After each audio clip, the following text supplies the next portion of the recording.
Welcome everyone back to the 606. We here once again, double episode. We only left you guys for a couple days over the weekend. Hopefully you enjoyed our Bulls podcast episode, but we here talking Punisher, one last kill as promised, some Marvel content. Joining me as always is my faithful co-host Basharat. How are you doing, bro? Doing good, man. Looking forward to doing something different for once, and we can talk about this Punisher special. Yeah, for sure. And you brought this to me, and I love that you kind of like had this idea for an episode. It's like, hey, let's talk Punisher. We could do a whole episode about it. You kind of like gave me everything there was to do about this episode, and honestly, I'm just gonna kick it over to you and let you run point. But before we do that, just want to remind everyone, if you're not doing so already, I know it's been about a year since we've done this last time, but make sure you go ahead and follow, subscribe, like the video, comment down below. Let us know what you guys thought of Punisher as we go along with this episode as well. Share with all your friends. We're available everywhere at 606 Universe on all the social medias. That being said, Bosh, run the point, man. Let's. What are we doing here today? I know we're talking about Punisher, but what's going on?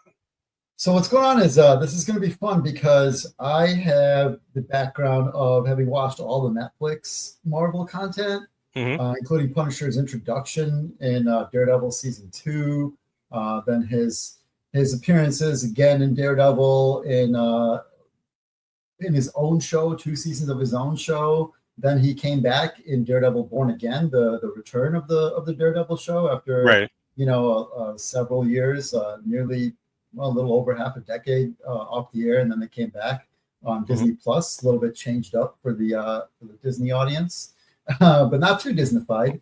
And we're going to see that in this special that they just released as almost a surprise drop. Not maybe a couple months prior, they had announced that it was going to be airing right after Daredevil, and then boom, it drops. And again, I have all that background, but you, Vince, to my knowledge, you haven't seen any of that, right? No. So as much of a Marvel and comics fanatic that I am, I went through a spell there where I didn't have Netflix, so I missed all of the Marvel Netflix series and didn't watch them. And then by the time I did have Netflix, I did the thing that I normally do. If you tell me, hey, you should really watch the show, I'm the type of person that's like, no, I'm not going to watch it. I don't want to watch it. You're telling me I want to watch it because it actually interests me. So if enough people tell me to watch something, I won't do it. And that's actually what happened with Breaking Bad. That's why I was like years late on Breaking Bad. I didn't start watching until after the series was over. Yeah, I feel that. I have a similar sort of contrarian streak, so I get it. Yeah. So I never watched any of the Daredevil, no Daredevil Born Again. I didn't see the Punisher series as well. My only like comic media or like any sort of like knowledge of Punisher was the first introduction I've had of him in the 96 Spider-Man cartoon series. Oh, right. Yeah. So that was my kind of like introduction to Punisher. And everything else in between is just like YouTube videos and other people telling me about Punisher. My little sister Angie, she fucking loves Punisher and Daredevil, so she told me that this whole series was hype. She's been telling me to watch Punisher, and honestly, I have a completely different perspective. So even though I know who Punisher is, I know his story, I don't know this version of Punisher. This was all brand new. I popped my cherry with this special, man. No, that's good. Then this is, they're a very different version of Punisher for sure. From a lot of from what you've seen from comics, but certainly from his other on-screen adaptations and movies and even animated shows. Jon Bernthal took this character. He's really embraced it, as did, to be honest, Thomas Jane, the first movie Punisher, and they all kind of seem to really like the character. I loved him for many reasons, but kind of growing up, and many people had that sort of like, give into your darker side, sort of like kind of dark fantasy of like going off and getting all the bad guys and whatnot. But unfortunately, in that time since when I first bought a whole bunch of Punisher shirts and all kinds of stuff that I used to wear when I was younger, and then it kind of became a symbol co-opted by first cops, military, and then eventually just the entire right wing, and it became something I don't really like to wear out, and it was kind of embarrassing to rep it. So I just don't really do that anymore. So it's still something, you know, that I like seeing on screen, but I am a little ambivalent, and we'll get into that because this special definitely goes in different directions. And I think I should just kick it off right there, and let's get into it, shall we? Yeah, for sure. Yeah, take us through everything, man. So again, we're gonna come into this, and we'll have a couple different perspectives from you know, someone totally immersed in that universe, and from you coming with no prior knowledge of it. And we open. The show opens. It doesn't. Its form of backstory telling is going to be through some of the flashbacks and stuff that we see here. And the show just opens right in on Frank in his apartment, ripped as hell, working out. Jon Bernthal, totally ripped. He's just beasting right now. You know, he comes in, he's working out, he's going at it. You're like, oh, this is really building you up to this is some badass character. But then he starts melting down. He's got like a complete breakdown. He's hearing the voices. He overexerts himself. He's like fucking vomiting into a bucket. Like, yeah, he's having a bad time. So he's melting down in his apartment. And we cut outside. We are in New York City, which is, you know, traditionally where the Punisher lives and works. And this, though, is an insane version of New York City. Yes. This is bedlam, dude. Like, it is chaos. It is every, like, you know, news media hype, like crime-ridden city, like taken to the extreme. What'd you think of this opening? As you go through the streets, and there's like a homeless vet, there's like a gang of thugs, like, oh my god, I was just kind of like taken aback on why is it so crazy here? Obviously, like I won't get too much into it. Like, there's like some sort of explanation that you can rationale as to why New York is so wild. But in my head, like, especially towards the end, I'm starting to have like different like fan theories as to why it's like that. But we'll get to the end. Yeah. We will. I won't. This part is insane. This dude literally, like, it is a ludicrous scene where they like the hoodlums, the little young thugs out there. Nicely multiracial thugs. Just accost this homeless vet. They take his dog and they throw him. Dude throws in front him of the bus. Oh my god. Okay. So some context here. I decided to watch this. Actually, this is very fresh. I watched this last night before the recording of this episode. So by the time this drops, it would have been like a whole week prior to this. However, I watched it with my wife. So I was telling her, I was like, hey, so we're gonna do this for the pod. We're gonna talk Punisher. I kind of like gave her a little detail of who Punisher is and why he's Marvel and stuff like that. And honestly, that scene that you just described, or like, took us both aback. I was like, "Oh my god, this is not your normal." It was, and it's like that right there lets you know that I was like, "Okay, we're in for this. Is what we're in for the entire show." It went from like 0 to 100 really quick. Not to quote Drake here in the year 2026, but it kept that momentum and that pace and that intensity the entire time. It really does. And, you know, so that's like where I'm kind of ambivalent at it, where I'm like, this is like a ludicrous portrayal of a city, like any city. But New York or Chicago or anywhere, like, it is completely over the top. But it does, like you say, it does set the tone for what we're going to see in this. And I almost enjoy it because it's almost cartoonish. Like, it's to the level that it's like cartoonishly violent. Like, it's just total chaos, just gangs of thugs roaming the streets, just beating the shit out of people randomly, grabbing this dude's dog and throwing him in front of a sanitation truck or something, getting him killed. I thought it was like a dumpster truck, like it was something like some sanitation, something like that. But it was like a caricature of like a villain. It's almost like, come on, this is too much, dude. Like, right, you get it, they're bad dudes. You gotta take the dude's little dog, he throws him in front of a truck. Oh, like, man, I hated that shit. That shit triggered me. Like, not like not in the bad way, but more like, oh man, like, it in terms, just to throw in some wrestling terminology here, like, they got real heat for me. So I really hated them. So, like, No, they did a really good job to be like making you want to be like, okay, this is the Punisher. That guy needs to be punished. Frank, you get on that. Yeah, pretty much. Yeah. So, I mean, we go from this dude, and then you cut back to Frank in his apartment, and he's seeing the ghosts. Now, you won't have this context, but these are the ghosts of a lot of the people from, the Daredevil show in the first 2 seasons from his background. One of them, I think the dude's name is Curtis, was like one of his best friends from the military. He was like a therapist, basically, essentially. Yeah. Not even a therapist, but like, yeah. From the Daredevil series or from his Punisher series?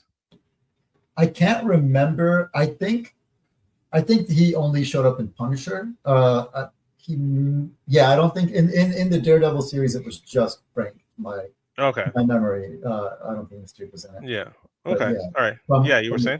So he's getting flashbacks of these dudes, like basically telling him what is he doing, what's his mental state, what's he good for. He's just breaking down completely. He decides to like lock away all his guns. You see him take all of his gear and he just locks it away in like a locker somewhere. And then we cut back to New York City. We're in this deli where, honestly, like this was way too on the nose. The intro of I had to look up the character actor's name, Andre Royo, but we've seen him before. I've seen him. He was in Fringe. He was I think he was in The Wire. Forgetting his name. He had a very memorable name on The Wire. I think he was like an informant. It's been a while since I watched The Wire. Yeah. But yeah, he's a cool actor. We've seen him in a bunch of stuff. But he's got like this adorable daughter, and she's like, "Oh, daddy," and it's just like the setup is just so, again, everything about this is over the top. This is over the top intro of like, oh, this sweet girl and this single dad or whatever, like taking care of her. And the customers in the deli, again, completely insane level. And there's like a crazy dude talking to himself. It's just weird, man. But Frank walks in, he's to get a coffee or something. But funny enough, he walks in. The girl is watching the TV, and on the TV, they're recapping what Punisher has been up to. They're basically talking about Frank Castle. They show him in his Punisher outfit, and they're talking about how he wiped out some crime family called the Nucci's. So you see that on the TV, and literally right as she does that, like she finishes watching this clip, and in comes Frank, and you're like, it's like, okay, this. She's smiling. Does she think he's a good guy? Like what she just watched was like kind of horrifying news footage of this guy being raunchous. And like now she's like, oh, cool, he's here.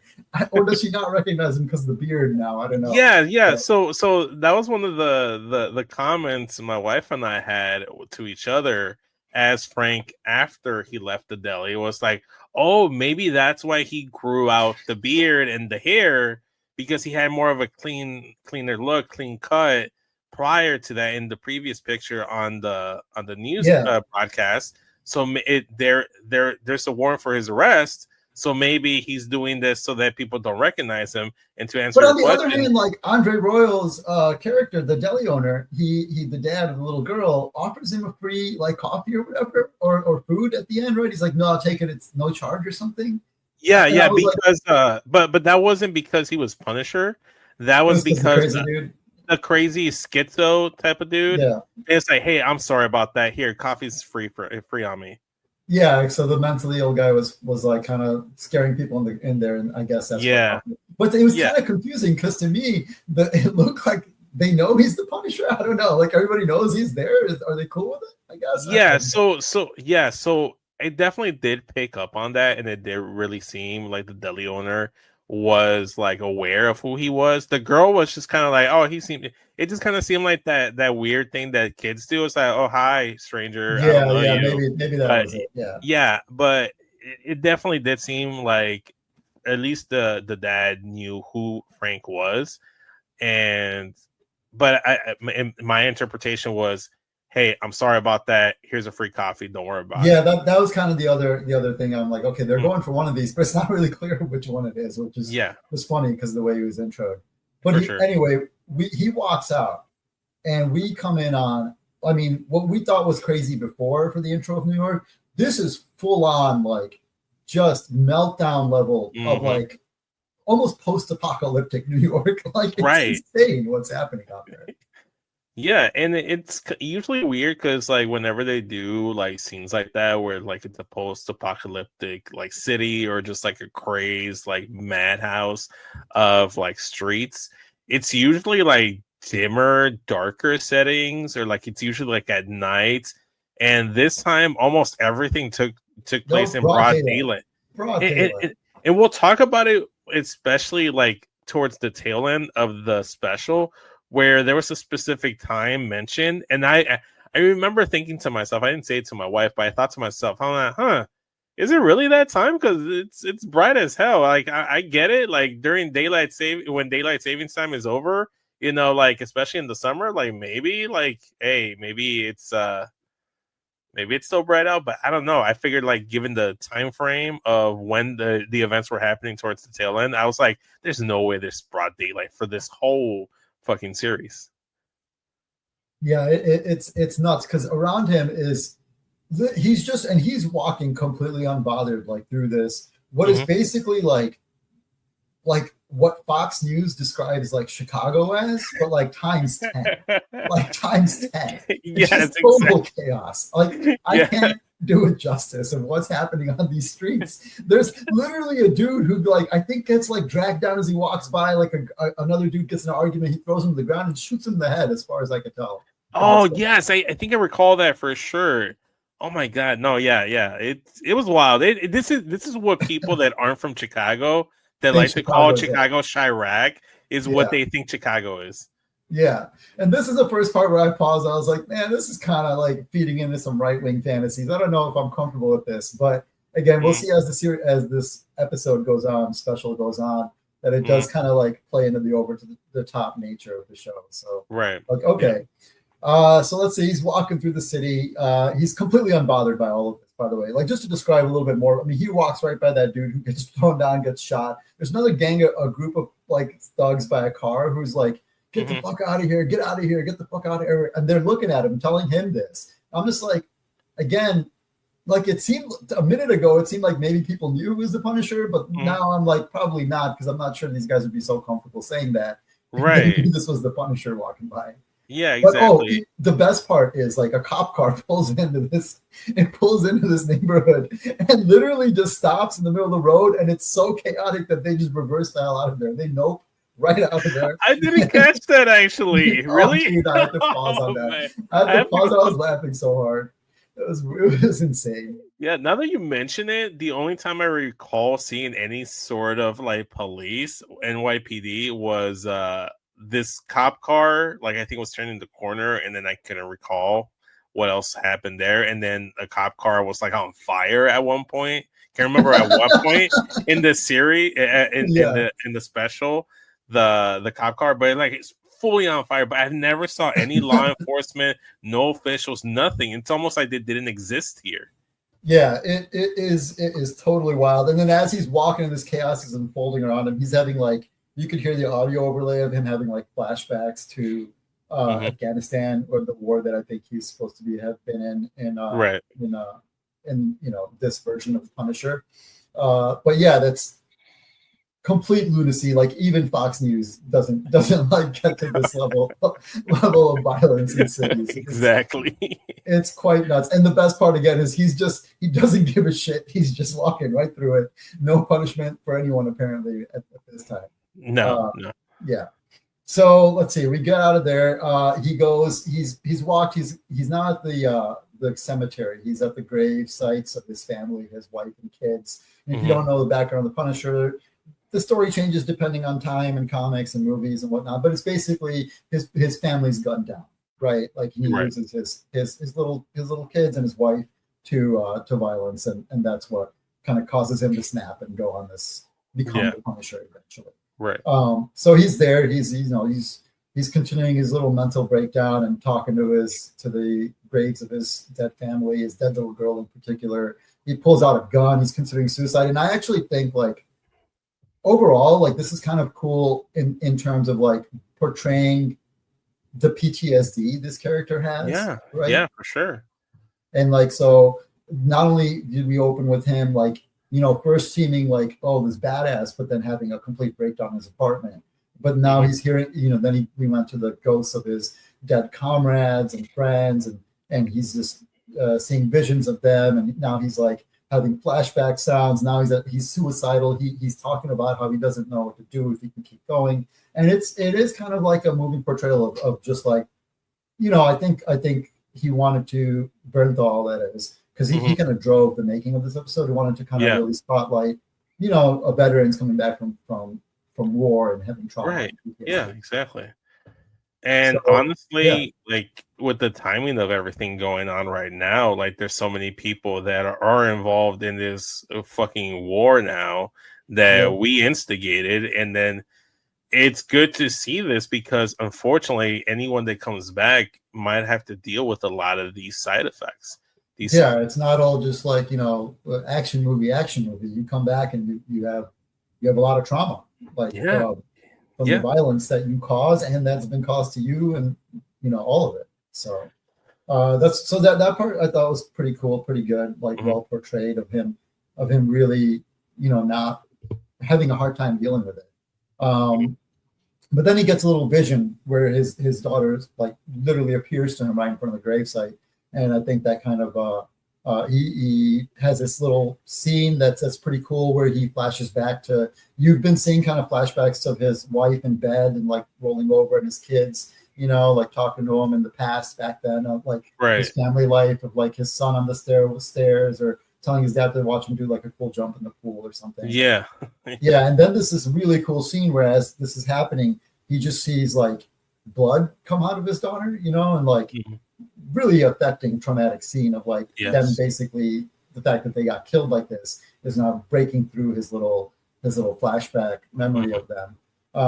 But after this somehow, he basically has this talk with his daughter that he sees for a minute, like in front of him, and she's gone. But apparently he's no longer suicidal, and he's walking back to his apartment. He's got the ghost again. I believe this guy's name was Curtis in the show. I can't remember, but it's his friend who kind of ran like in the Punisher series.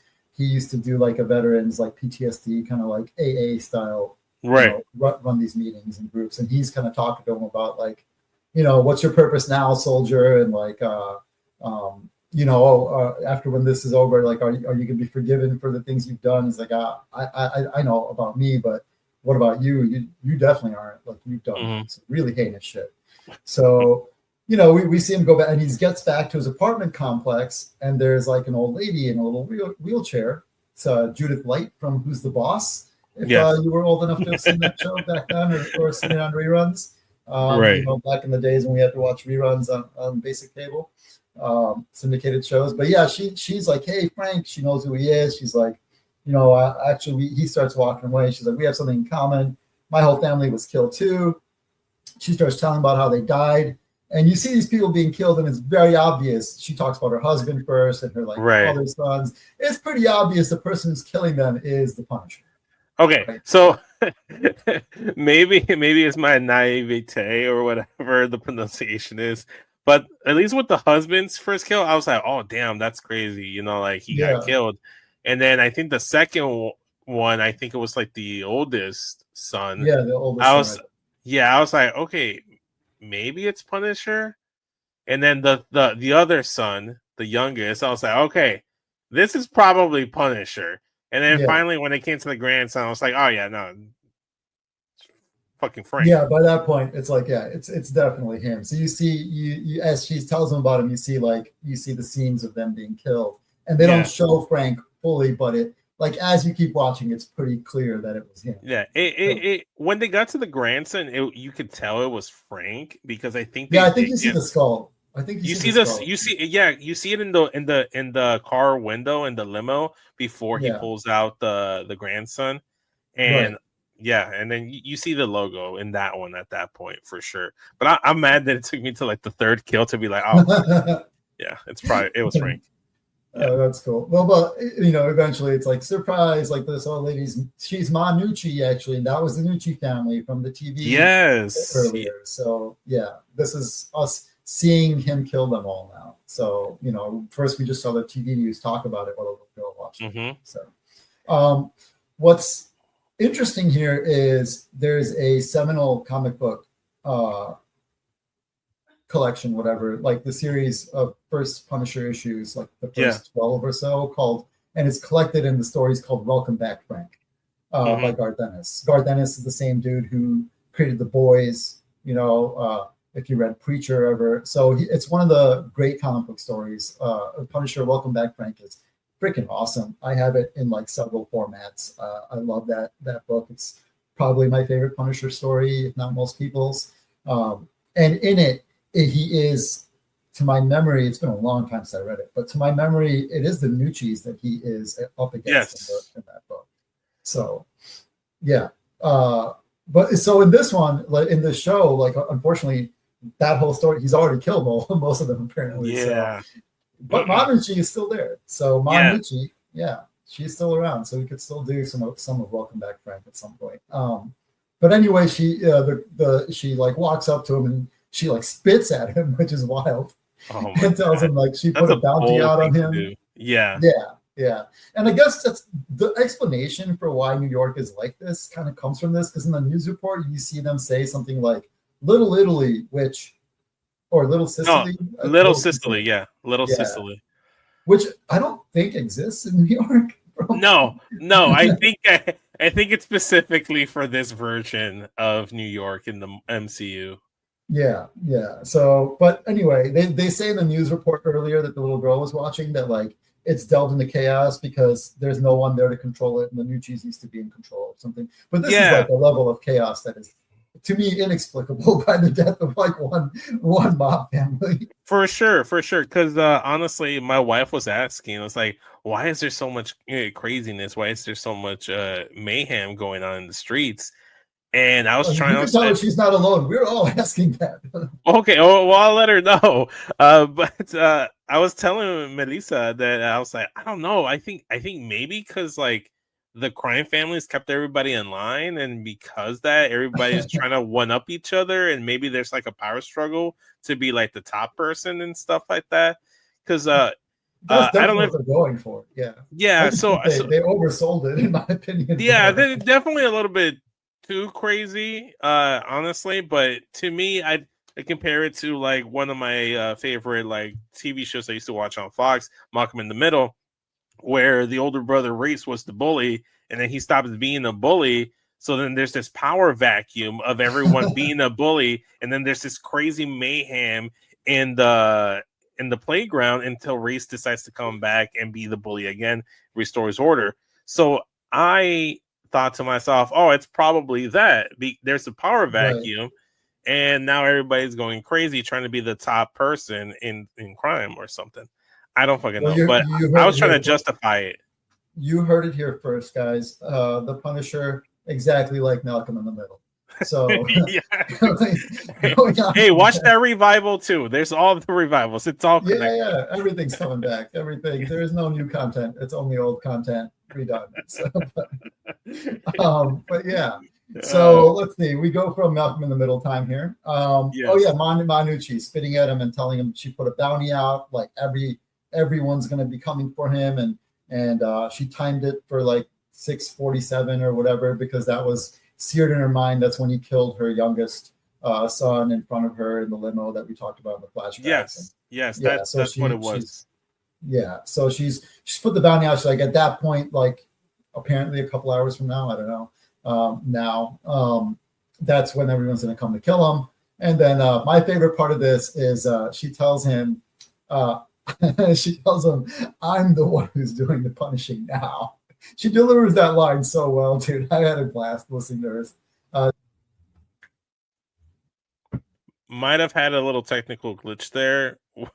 I missed what you said after the 6:47. Okay. Well, after giving him the ultimatum of like that, it's the bounty's been put out for him. She's going to be released at 6:47. His location at this apartment complex. She basically goes up to him and gives just this delicious scenery chewing line of I'm the one doing the punishing now, Frank. Or whatever. Man. It's so good. It's so good. Mm-hmm. She's clearly enjoying herself. I was cackling out loud. It's again like everything in this. It's a little over the top, but it's fun. Right. It's so good. Especially struggling to get in his face like that. Yeah, like because she's on her little. She's like on those little. What do you call them? she's basically can't walk right. She gets up out of the wheelchair on the crutches, basically. Yeah, like and stumbles over to him. No, it was good. I kind of liked her as the antagonist for the special, and again left the door open to explore the Nucci family as well, with her being Ma Nucci. So if they wanted to do a season 3 of Punisher per se, or if she was going to be like a side character in like or a another Marvel special movie or miniseries, yeah. So they could always address that if they want to go back to it. They left the door open for it for sure. Or if you never go back to it, then it's cool too. They kind of like did a little like nice little Schrodinger's cat to quote Big Bang Theory there. Like we won't know unless they decide to open the box themselves. Yeah. But this is what I meant, like in terms of like the environment, like forget about like the mayhem and craziness and violence. I was very puzzled. I'm like, is this all taking place within like the same day, or is he just this? I think it's definitely the same day. This is like one day. Yeah, because that's the thing that confuses me, because he goes and leaves to go to the gravesite to visit his family, and then he goes back to his apartment complex. Then everything happens, and then he ends the film, the series, I should say, back at the gravesite, and it looks like broad daylight throughout the entire time. And I'm like, at some point, the sun has to rise, the sun has to set. No, and I mean, yeah. Go ahead. And then that's when I was like, okay, is it the same day, or is these multiple days taking place at the same time frame? If you want to have a real mind trip of like when things are taking place, watch Daredevil Born Again season 2, the current one. It was very confusing as to what is happening when. It made no sense. I definitely after watching this special, not only did I want to go back and watch the original Netflix Punisher show, but it's also made me want to watch Daredevil Born Again and the original Netflix series as well. But the 647 time frame is what got me. It was like, there's no way. Yeah, how could he 647? And it's still daylight. Yeah, and it's still daylight. You know what? It's not even setting. Yeah. Yeah, so I have a theory. But I'm gonna wait until the end to give you my little like theory as to why that's the case. We'll wait on that. Okay. But yeah, I love this because shortly after they leave Ma is when shit starts to pick up. Yeah, so he walks out. He walks away after this, goes into his apartment. Again, they were just out in like the courtyard of the apartment complex earlier. So he walks in. He's like washing up his face, and he sees Karen Page from Daredevil and from his own show. And you know, she's in there, and she's basically giving him shit for like, you were never there for your family anyway. You were always wanting to be, you know, deployed, you know, and so, you know, you kept signing up for that. That's what you wanted. You didn't want to be with them. And he starts hearing, you know, the ghosts again, his wife and whatnot, talking about how he wasn't ever there, etc. And then he's like, "Oh, Karen, are you really here?" And she's like, "Yes, I am." And I got confused. I'm like, "Wait, is she there? Like, what the hell?" And then it seems like they're going to make out, which, okay. I mean, they always had some sort of like romantic tension for sure. Like, it was a definite thing. But it was never to the point of like, no, they're together, because he's always so traumatized and hung up on his dead family. And she's with Matt, you know, Matt Murdock, Daredevil. Yeah. But I mean, this is kind of cool, I guess. Like, you know, you can kind of play with this sort of like love triangle thing. But she's actually not there, because then she's like, "What time is it?" And he looks at the clock, and all hell now breaks loose in the apartment complex. Oh, man. Yeah. Because that was my thing. I was like, is Karen really there? And then, because he kept asking, it was like, "Are you really here? Are you really here?" And she confirmed. She's really comforting him. Yeah. Yeah, that's how it led to the whole seduction and almost kissing scene, you know? And like you said, like, things went crazy once they actually hit 647. Just chaos, you know, time's up, you know, so they're not going to make out at all. There's no time for that. The dead ghost or real Karen or anything. Because all hell breaks loose in the apartment building. You hear people running around and, "Frank, come on, Frank, where are you, Frank?" And the whole time I'm like, I thought Manucci gave them his location. Like, didn't she know where he lived? Like, should they know which apartment he's in? But apparently not. They're just running through the whole building. I told Melissa when we were watching, I was like, babe, I maybe they know what building he is, but they don't know what apartment it is. Apparently. And then she's like, yeah, probably not. And I was like, okay, I mean, I guess that makes sense. Like, maybe she knows which building he lives in, right? They spotted him going in and out, but not which apartments. Yeah. But I was like, I don't know. I feel like you came this far. You think they were putting a couple extra, a little bit extra time to make sure which one is his. Yeah. That'd be me like going out of my way to make steak tacos for dinner and then forgetting to like, maybe I won't season my tacos.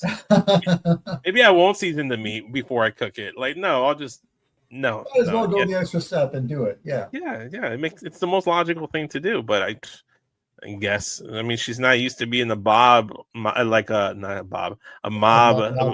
Yeah. Mob boss. Yeah. I guess. But okay.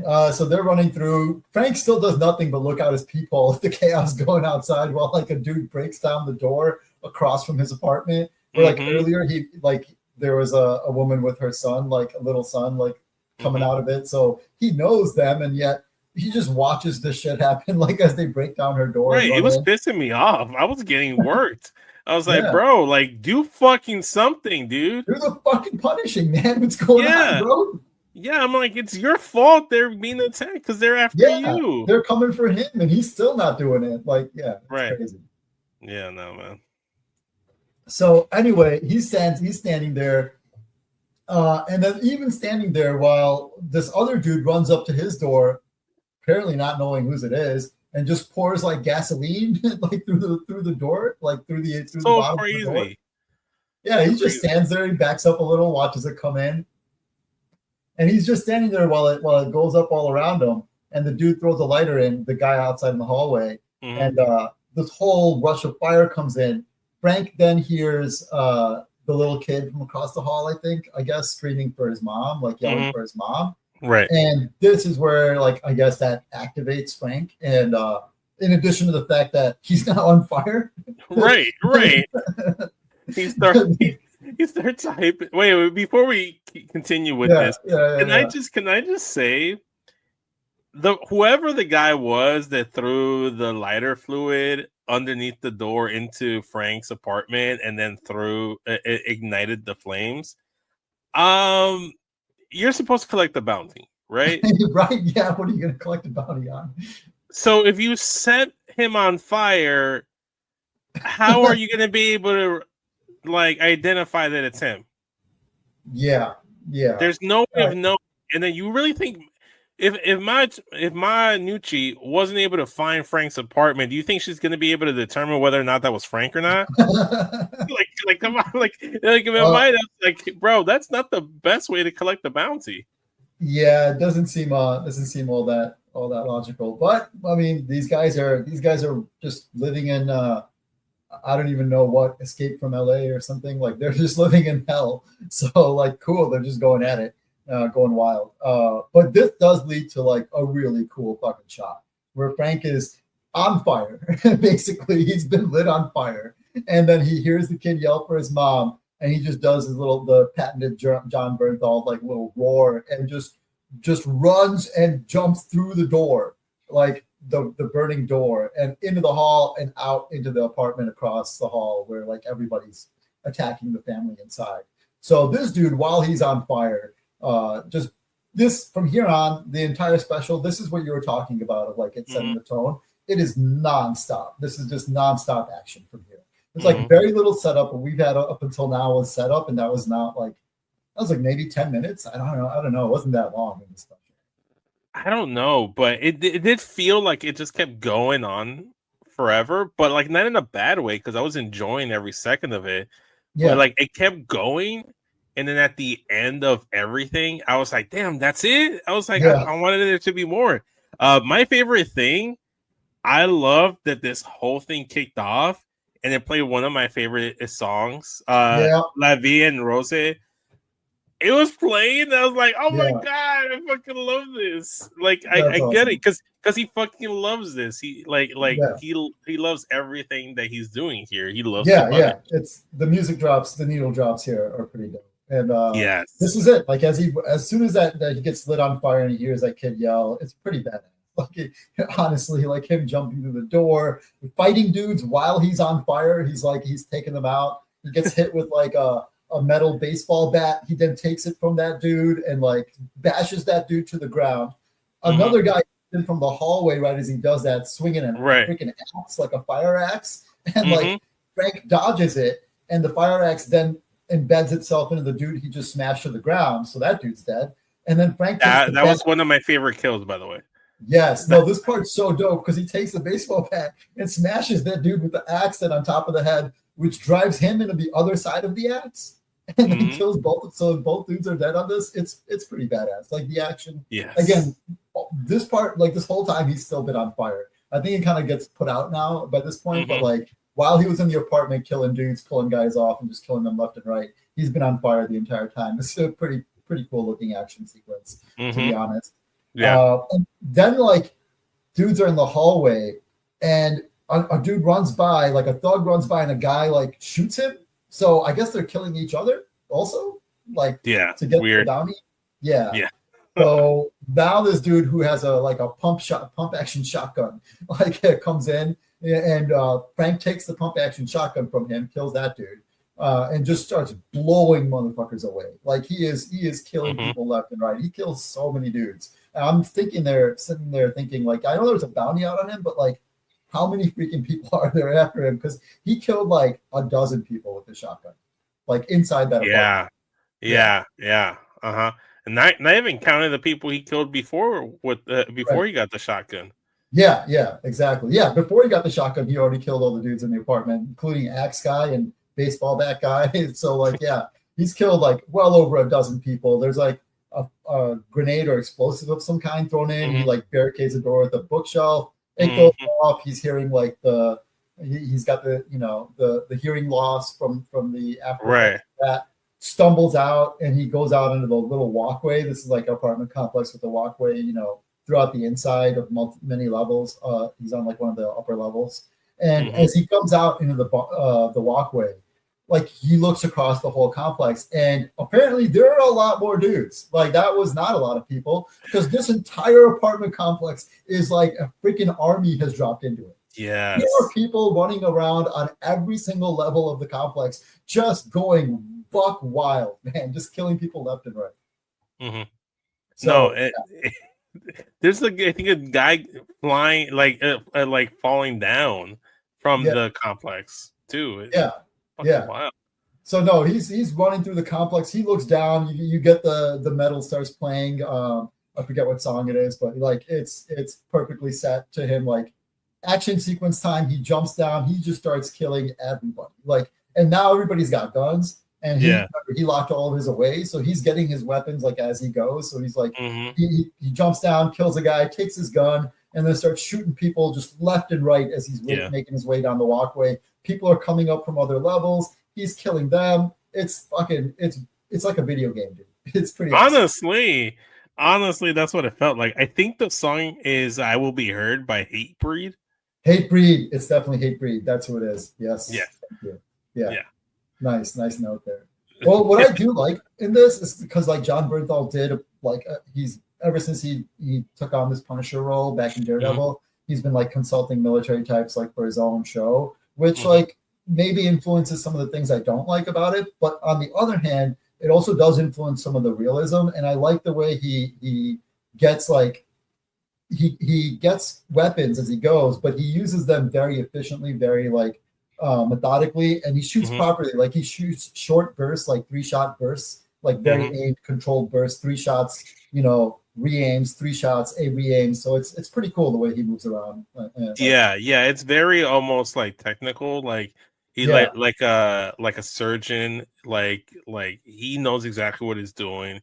It's very precise, and that's what I very much liked from it. Because usually, and sometimes, like in like these action type of movies, that you'd see the hero like get into the situation, and he starts getting guns and he just starts going crazy. He's like Yeah. aimlessly, you know, like so it was definitely very tactical, and I enjoyed that. Yeah, keeping his aim by like shooting short bursts only. Like, yeah, very cool.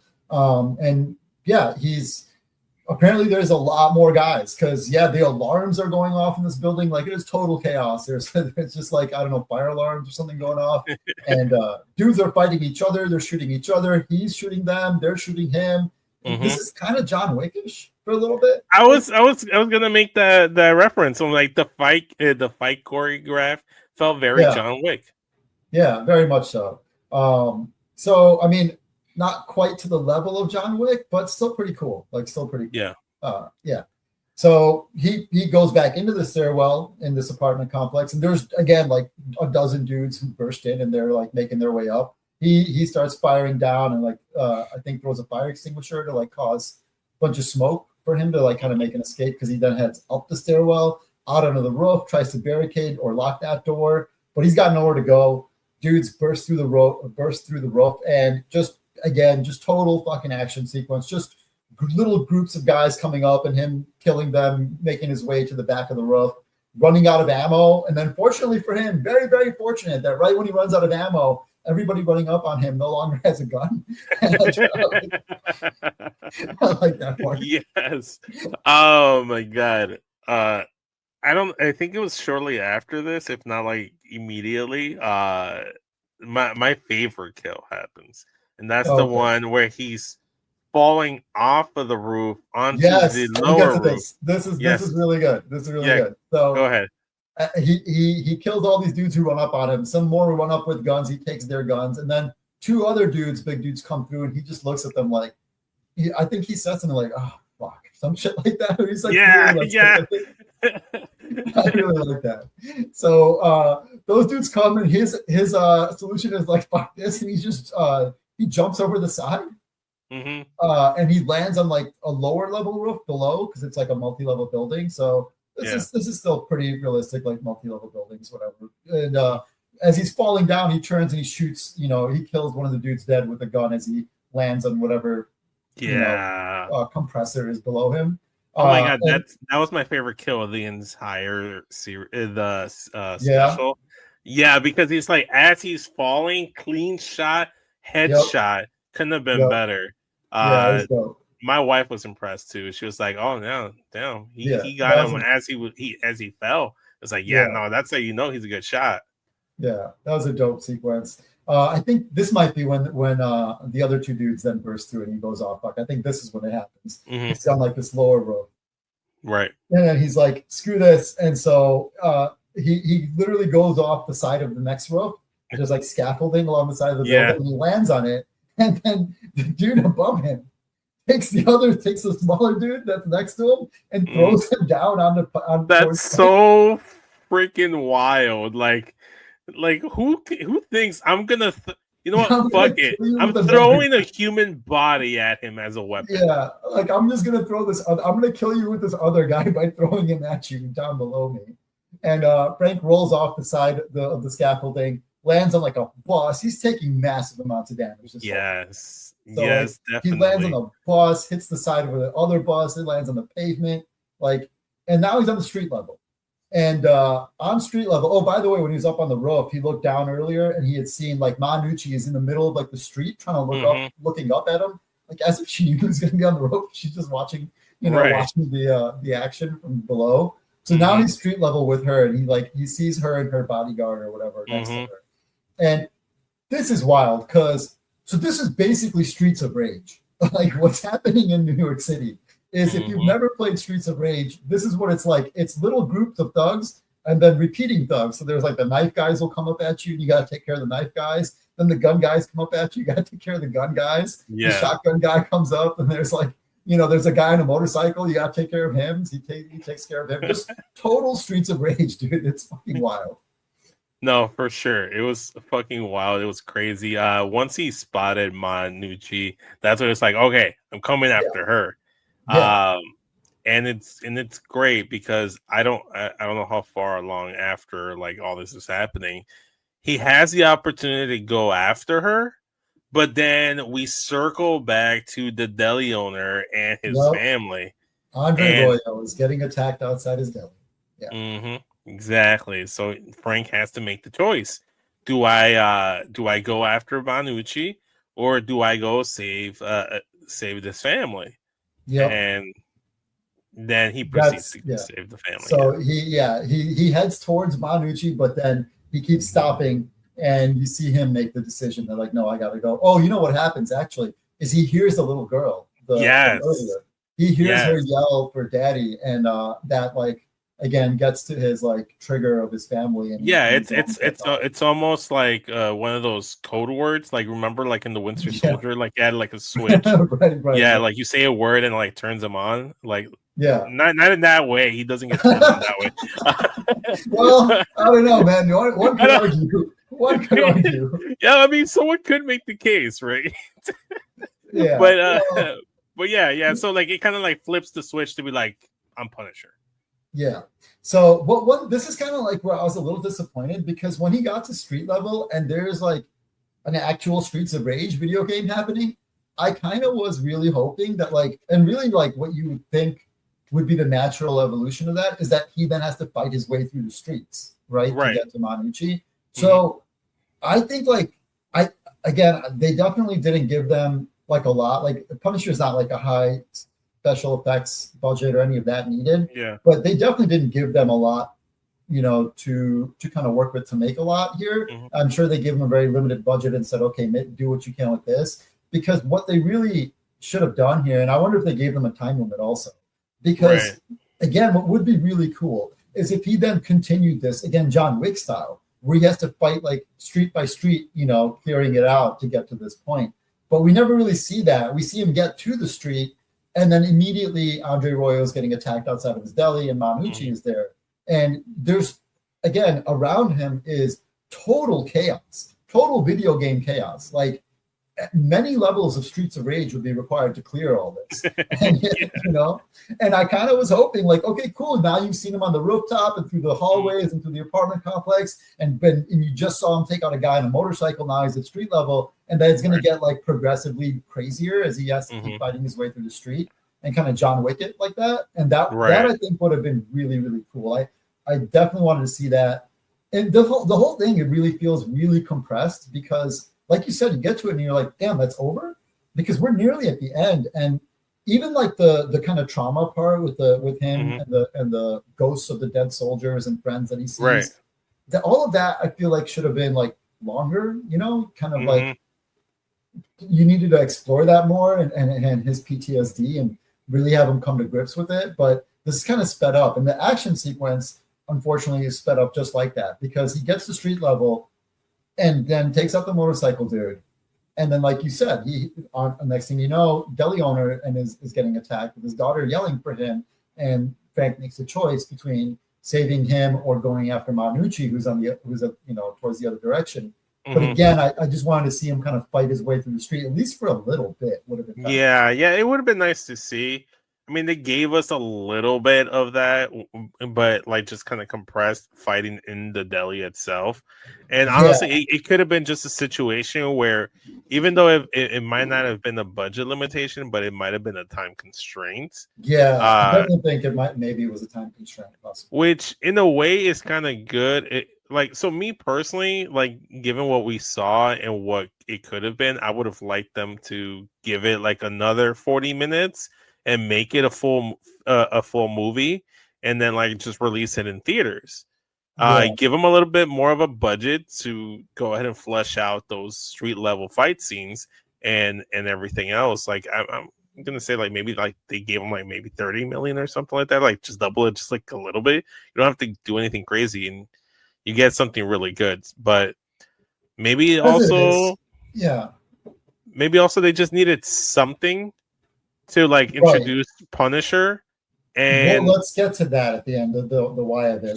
Let's finish this recap because I do want to talk about maybe why they did this and what they were trying to do and what they intend. We'll wrap it up with that.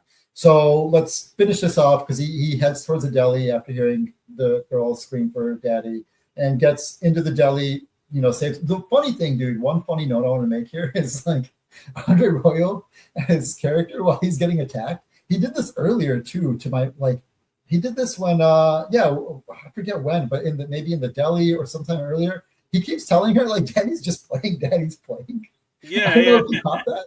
I think he's like getting the shit beaten out of him on the side of the road or on the side of this deli, and it's like, no, Daddy's clearly not playing. Like, what are you I mean, it's a father trying to reassure his daughter. Bro, he's getting the crap beaten out of him. Daddy is not playing. Yeah, that's not a game I'd want to play. Like, I don't know what you're teaching your daughter what games are like, but this is not. You should. Yeah. She's gonna go to the playground at school, and it's like, I'm just playing games that Daddy plays with his friends. She's gonna take up the baseball bat and wipe some kid out. Be like, we're just playing. Yeah, no, it's just games. Anyway, Frank gets there, and Frank's not playing. So Frank puts an end to those dudes. Goes inside the deli, where like little girl is now screaming with like this older lady who's, I don't know if she's just a worker. I think that's the mom. I think that might be the mom. You think? I don't know. I didn't get the vibe. Well, maybe. It could be. Regardless, like they're huddled in a corner, like just straight traumatized. Like they're hiding their eyes. They're screaming and crying. They're thugs, like violent thugs inside. And Frank, like, this is a grisly murder scene. The way he's killing people, there are blood and guts everywhere, dude. So it is just insane. Like, there's a dude with his guts spilling out on the counter, and he's like, "Yeah, I did my job." Basically, he's like walking back towards them and they're just freaking out on the corner still. And that's when like the Streets of Rage mini boss walks into the deli. Yes, this is this huge dude, all tatted up with like chains and rings and whatnot all over him, piercings, etc. And probably one of the coolest kills also in there is because this dude gets the better of Frank. He's got him down on the counter. He's beating the shit out of him, and Frank just like reaches around for whatever he can use the weapon, and it's like a pen on the counter, and he stabs this dude like 8 million fucking times. Yes, dude. I was telling my wife, I'm like, isn't that kind of ironic that this dude is all tatted up and has ink everywhere, and his demise is ink? Bro, you needed a one-liner right there to comment on that, dude. 100%. He killed the inked up dude with ink. Yeah. Yeah, I told my wife that. I was like, that's so meta. Like, I fucking love that. Oh, that was pretty great.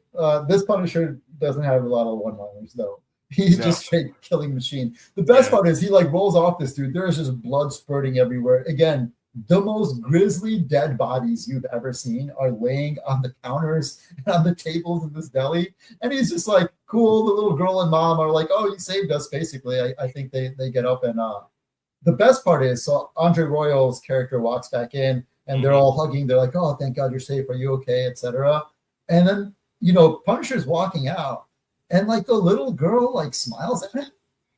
Like she smiles like she won the fucking spelling bee. Right. And like around her is just like literal intestines like dripping off the wall. And she's in there like all happy, like, "Hey, you saved us." I think that girl is fucked for life. Like there is no way that doesn't cause serious trauma. Yeah, it kind of has to be.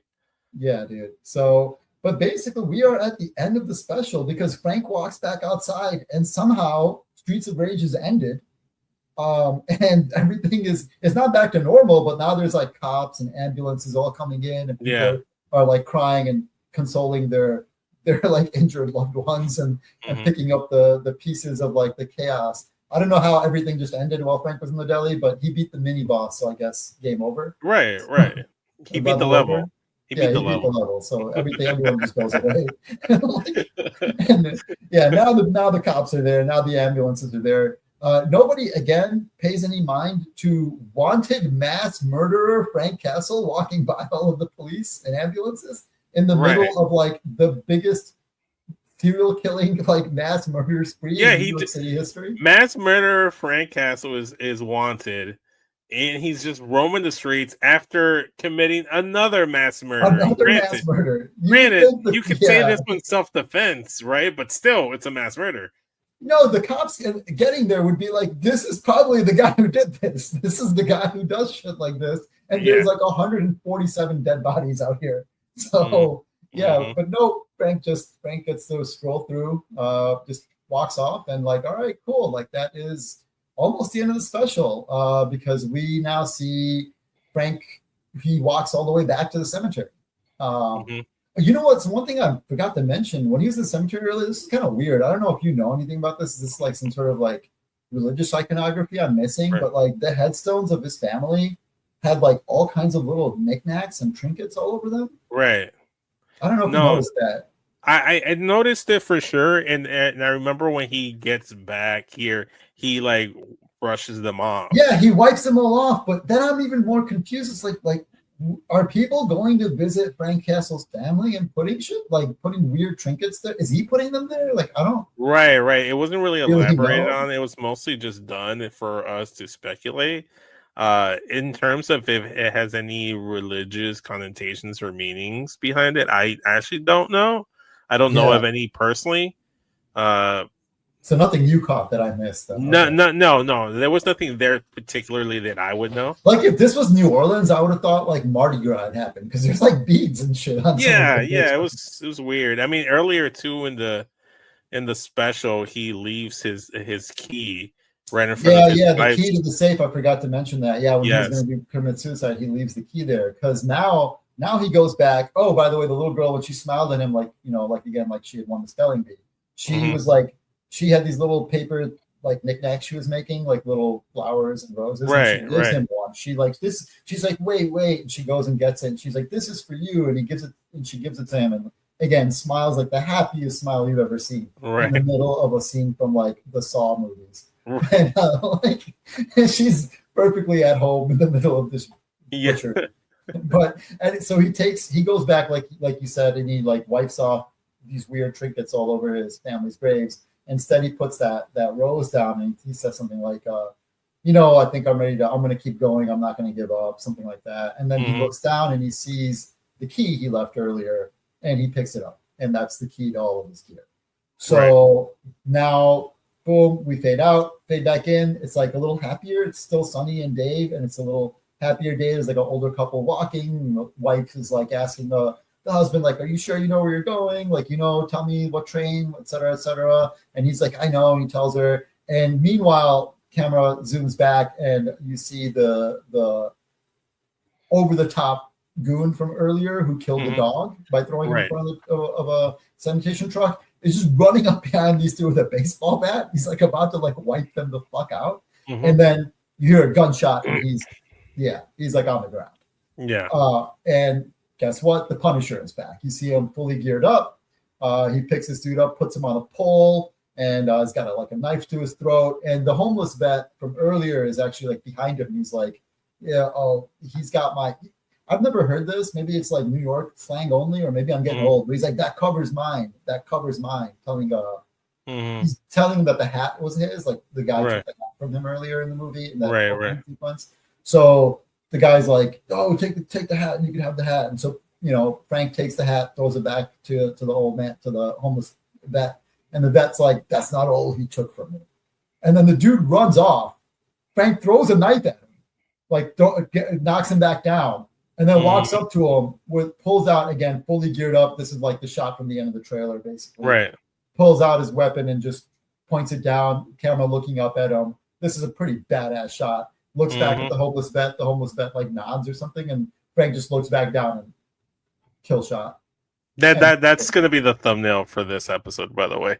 It's the final kill shot. It is a dope, very cool setup shot. The camera looking up, Punisher geared up, fires down into the camera. It's awesome.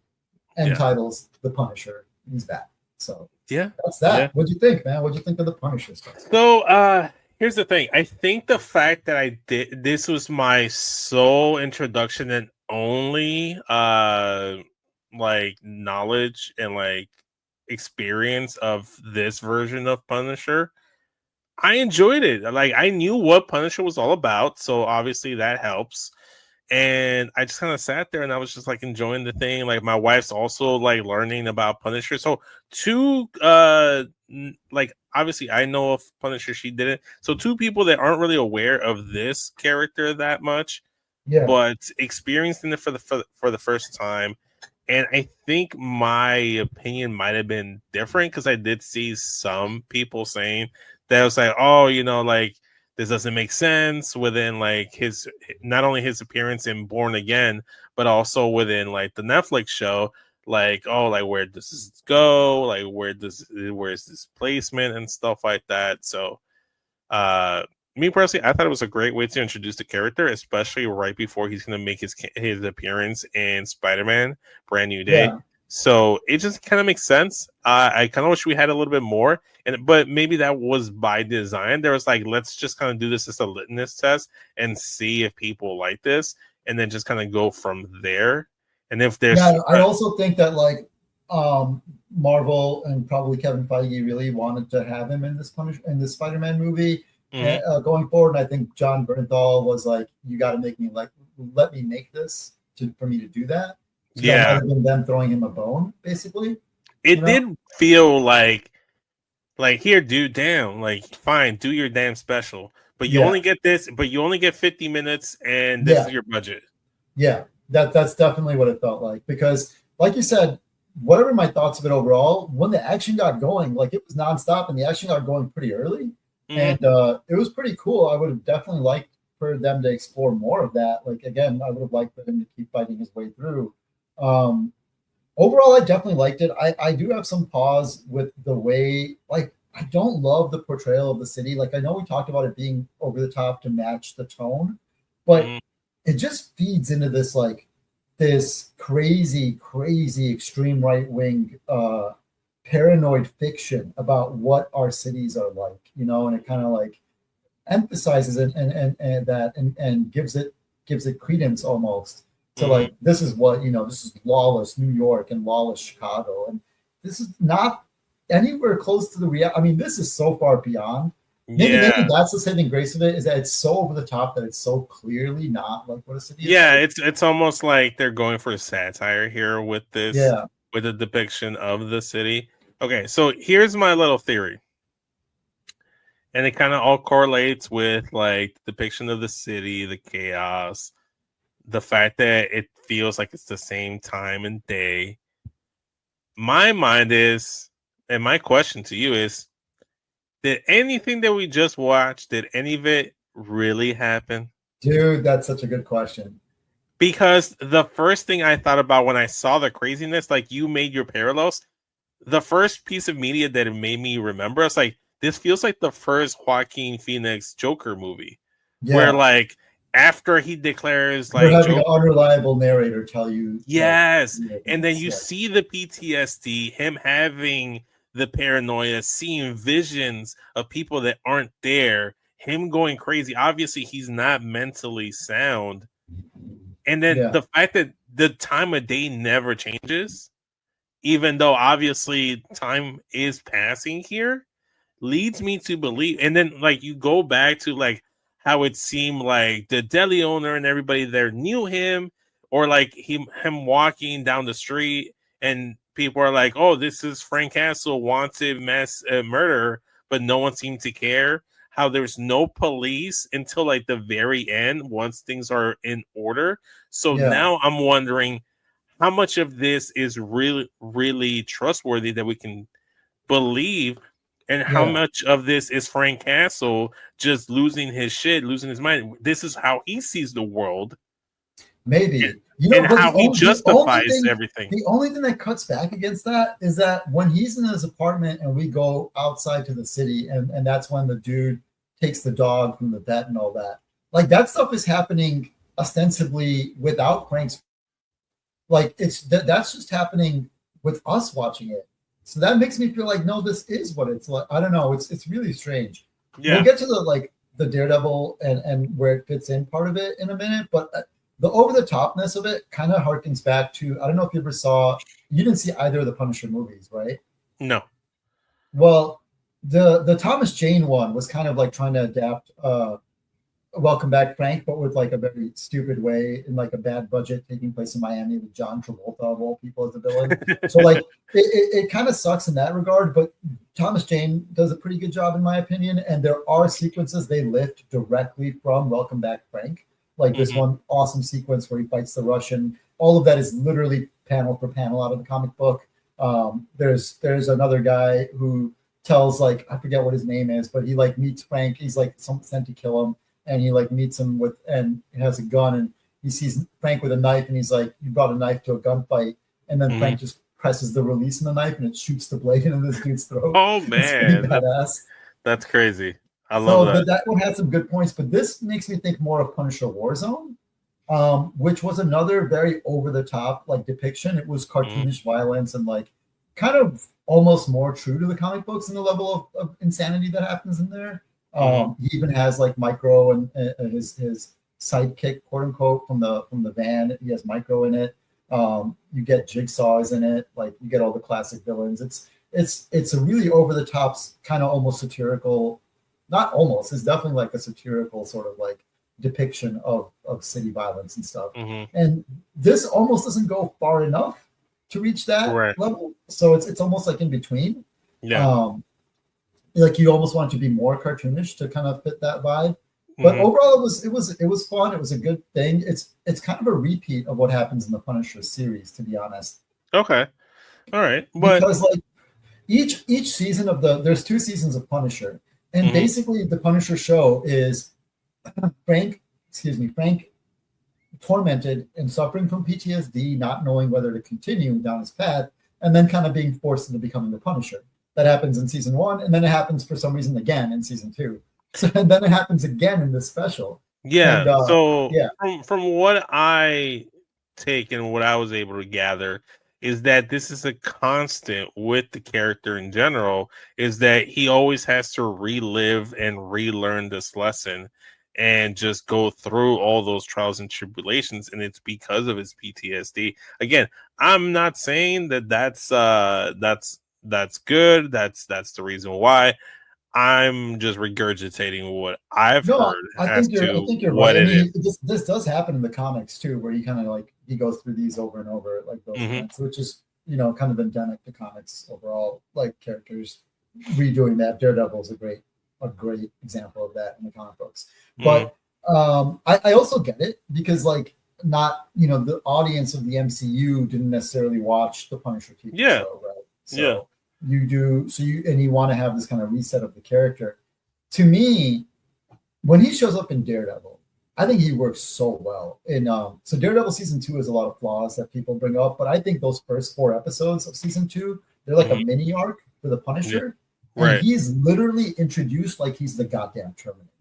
Like people are talking about him, you don't see him, he's an unstoppable machine. This force of precision, like a force of nature, just an unstoppable Terminator. Like he's freaking awesome. He's terrifying. He's awesome. He's efficient. He's brutal. He's cunning. He sets up all his kills. He has setups to his setups. He sniffs them out. He's just this incredibly savvy operator. And I really like him as that. I almost think like when he's the focal point, like he is here, and you got to give him his own monologue and dialogue and inner demons and stuff. Like there are definitely cool ways to do that, but I like him more as that. Like I almost feel like if the MCU wanted to introduce him to the MCU audience, I almost feel like what they should have done is taken those 4 episodes of Daredevil, cut them so that the non-Punisher stuff that's happening in there with Stick and Elektra or whatever else is gone, and the Hand, etc. And you could have recut those into like a Punisher special that I think would have been honestly a cooler introduction to the character and would have told you all you need. I think those first 4 episodes with the Punisher in them of Daredevil season 2 are a perfect encapsulation of the character. That's true. But then that also goes into a situation where now you're introducing 2 characters.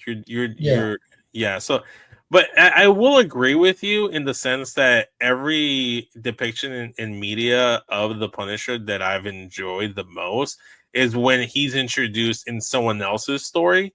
Yeah. And he's not necessarily like a B character or a side character. He's more like antagonist to the protagonist, and not like a full on. Yeah, no, he's like chaotic, neutral basically, because he's both a villain and a quote unquote good guy, but he's doing both roles, and he's kind of like getting in the way of the hero, but also doing the things you kind of wish the hero did.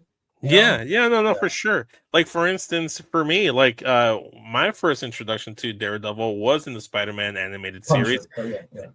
Punisher. Yeah, it was the Spider-Man animated series, and in that, which, by the way, is fitting because originally, as my first introduction when I was a little kid, reading old back issues of Spider-Man, and this is the way the character was introduced. Is he was first introduced in a Spider-Man. In Spider-Man, yeah, which is why it makes sense that his first MCU film is in Spider-Man.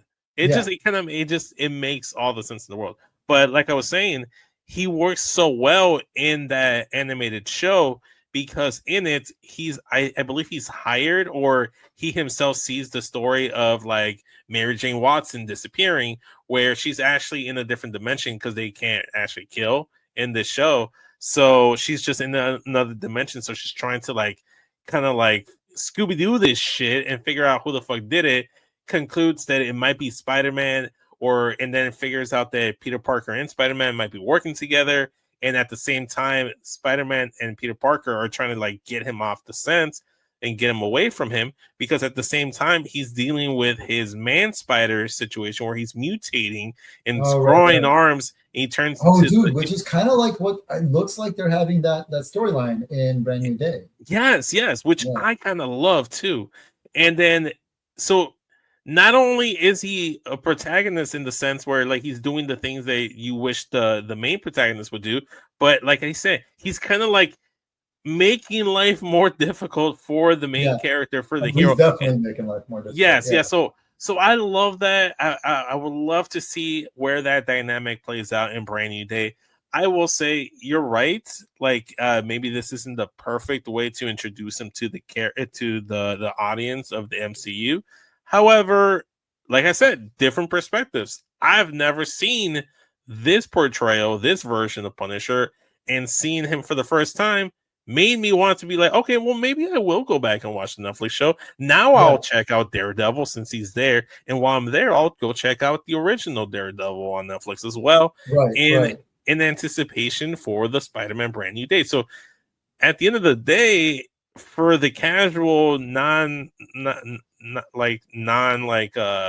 super fan that watched these shows before they were added to the MCU universe, I'm sold. I got what I needed. Because that's what they really needed to accomplish with this, because most people again didn't watch everything like I did, or even most of it, or even half of it. Most of them are going to come in blind. So if you are drawn in by it and you're intrigued by the character, then that definitely accomplished its goal. And honestly, one of the biggest issues that Marvel and the MCU have been criticized over the last couple of years, especially in this Phase 4 post Endgame, is the fact that there's like so much content, and like you keep asking your viewers, your audience, to consume so much.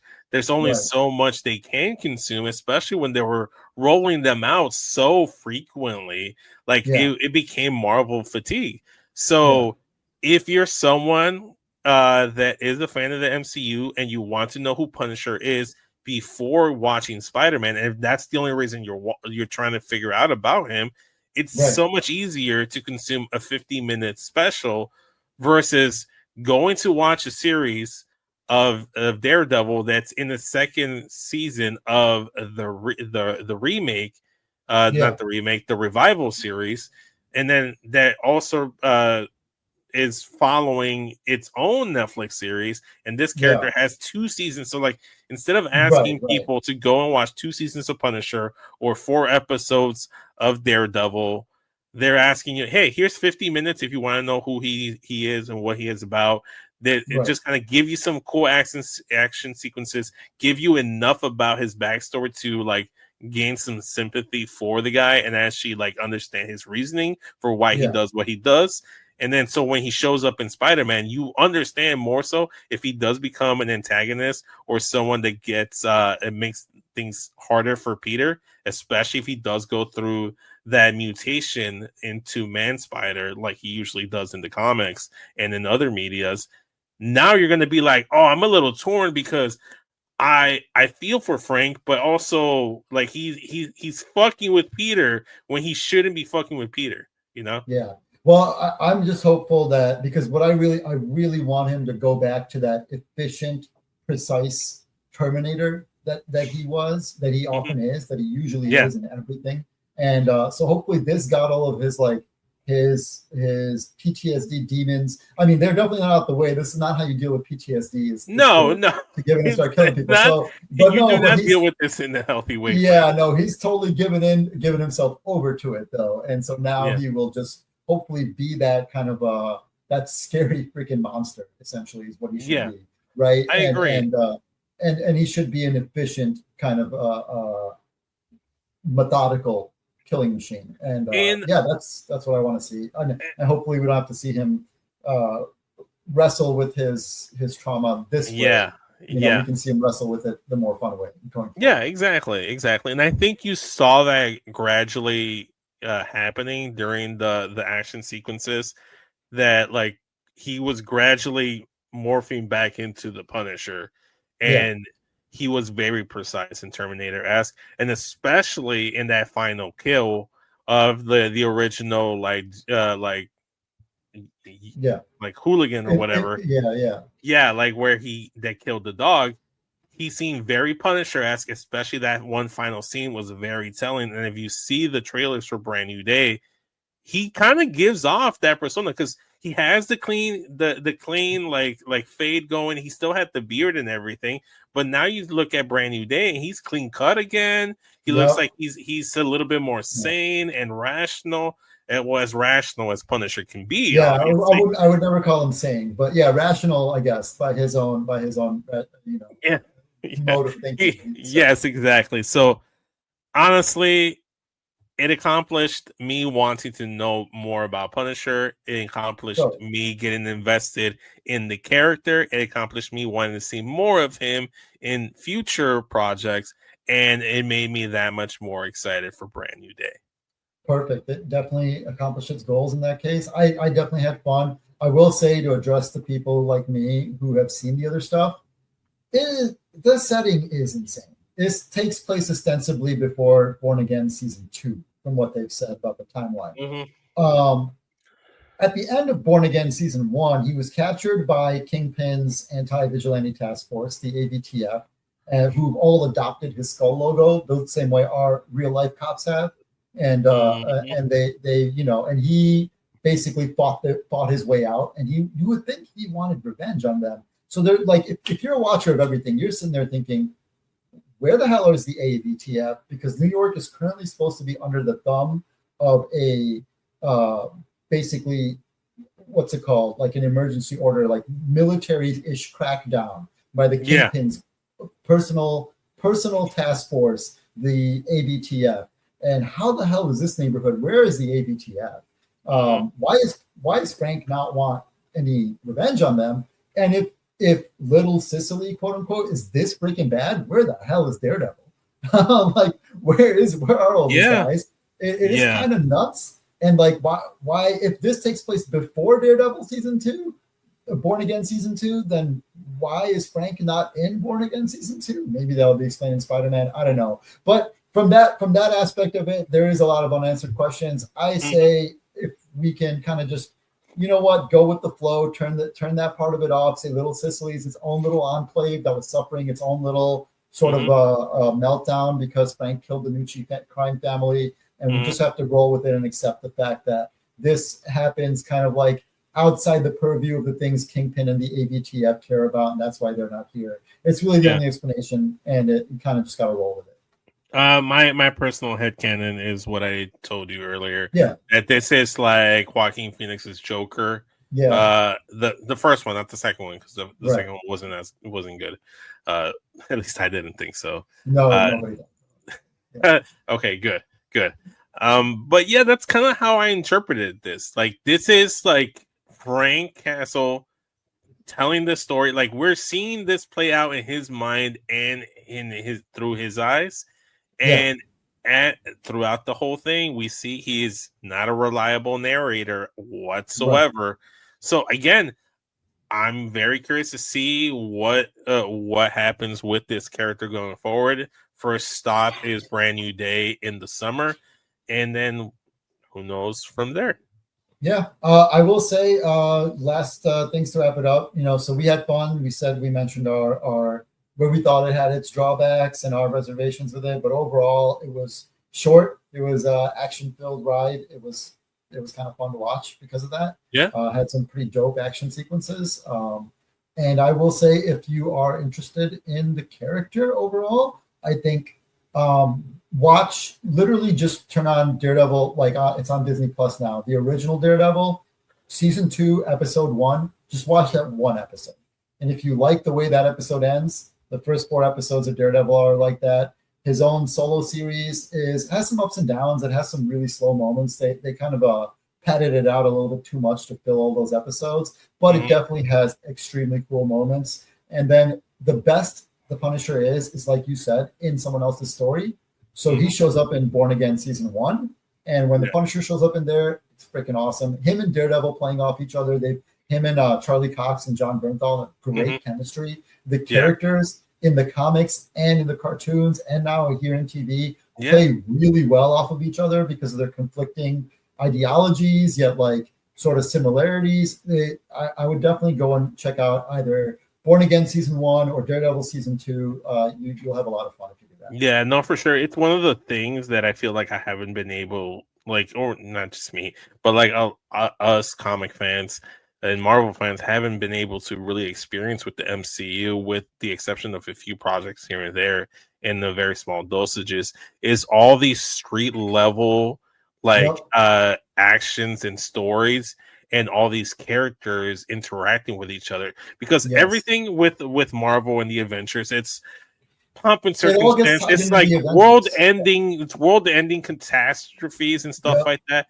But it's like, I kind of like the Batman aspect of things that Spider-Man, Daredevil, and Punisher. That's why I love Daredevil. Yeah, I love Daredevil. I mean, honestly, like I still think this. I think that they really screwed up by trying to have everybody watch everything. Like, you can't be that greedy about your audience. Comics aren't like that. No, a comic book fan doesn't read every comic. Like when I was growing up, nobody read Avengers. Nobody gave a shit about the Avengers. Like, you know what I'm saying? Like, when you read Spider-Man or you read the X-Men or whatever, and that those were the kind of books that you read, or Daredevil. And I think you should do a similar thing in the MCU. Is they should say, street level, Marvel Street, or whatever you want to call it. And you have guys like Daredevil, like Punisher, Spider-Man. You can have guys like Moon Knight, the other shows they did. Oh man, I loved Moon Knight so much. I'm so sad we'll never see it again. I know, man. Yeah, no, that show was so cool. They should do Marvel Street, and like Marvel Cosmic can be like Guardians of the Galaxy or Nova or whoever else. Yeah, and the Marvels. Keep that stuff separate from the Avengers. Yeah. I think they might be going towards that after they finish this phase, because after they finish with Avengers Doomsday, and then they go with Avengers why am I trying to blank? Secret Wars. Yes. Once they finish Secret Wars, they're going into the Mutant Saga, and I think that's where they're gonna like focus in like on mutants. You'll see maybe more Kamala Khan. You might see more like Peter Parker and Spider-Man, because that's where that's going. You're going to see more X-Men, obviously. But I think that's where like Marvel in the future in the MCU should definitely go, is treat each phases almost like, hey, this is streets. Or even I would even separate it to where, okay, if you're doing a certain focus for the movies, like say you are doing, like right now they're doing the Avengers movies, have all the TV show stuff completely unconnected from the Avengers. Like, don't do, WandaVision was great, and they're doing that Vision show, Vision Quest or whatever coming up, and they had Hawkeye. But I'm like, if you have these characters in the movies, then have the TV shows be about Moon Knight and Daredevil and Miss Marvel or whatever, right? Or vice versa. Like if you turn to the X-Men, then your TV shows should focus on something else. You know what I'm saying? Like that, you shouldn't do mutant-based TV shows if you're also focusing on the mutants in the movies. But yeah, that way when we ultimately do get the team up film, Yeah, and it's that much bigger. It hits harder. Yeah, definitely. It hits harder. Think of a Spider-Man No Way Home, where we had all the 3 incarnations of the live action Spider-Man in the United States show up there. You had Tobey Maguire, you had Andrew Garfield and Tom Holland as well. So that was so much bigger because we've never seen them interact with each other, but we knew who they were because they were in their own little mini franchise as well. So it's like that. Or when Hugh Jackman showed up in the Deadpool movies. Yeah. That was so huge. And that's what you should really be do, because you should build up these universes, build up these subsections of Marvel and the MCU, so much to the point where they develop their own niche audience, their own fan bases, and then have and once in a while have a big tie-in event. Yeah, right, everyone clamor for them. Don't have everybody watch. Don't have everybody try to watch everything because they don't, like that's just exactly. But anyway, thank you guys for bearing with us if you're still here after all this time and listening to us recap and talk about pretty wild, pretty unique property, let's say, for the MCU. They've never gone in this direction before. This was a bloody, gory, brutal, very adult piece of property, but it, ultimately pretty fun and maybe a little bit of a throwaway media. Like it's not necessary to watch, but if you're into some hyper violence in a short 40-45 minute special, I think this will do you good. Oh, for sure, I agree. I enjoyed all of this. I recommend everybody go check it out. It's only it's less than an hour, honestly. Yeah. It's about the same length of a Breaking Bad episode, so if you just think of it that way. And yeah, no, I love this. I can't wait. I'm really glad you suggested we cover Punisher. And like I said, we have more stuff lined up for you guys as well this week on Friday. By the time you're listening to this episode, on Friday, we're going to be releasing our NBA mock draft, where we're collectively we're going to draft 1 through 15, so we don't have to do the entire draft as well. And then the next week, the following Monday, I think by then we should be good to go. Spider Noir, yeah, we should have some Spider Noir, like episode 1, if not episode 1 and 2. We'll know more once we're on that episode. But yeah, fun content coming to close out May and to start off June. I'm looking forward to it. Bosh, let everyone know where they can find you and anything else you want to plug. Just find me on Blue Sky if you want. I'm systemlords.bsky.social. As always, check out ShyCare, CHI-CARE on Instagram or anywhere else, and be inspired to do some good in your community and not let it become a fascist hellhole. So exactly. Don't let it become like the streets of Little Sicily. Yeah, exactly. As for me, follow me at SESvince at all the social medias. Follow the podcast at 606 Universe on all social media platforms, as well as YouTube. Spell out the first 6. Subscribe, comment, like a video on YouTube, on your podcast. Download the episode. Like I said, let us know what you guys thought of Punisher. We'd love to interact with you guys, whether it's on social media or on the comment section of the YouTube videos. We look forward to interacting with you guys, and I'm just glad to be back, man. Yeah, I'm just glad to be back. Fun to be doing this again, man. Yeah. But yeah, we'll catch you guys on the next one. We'll catch you later.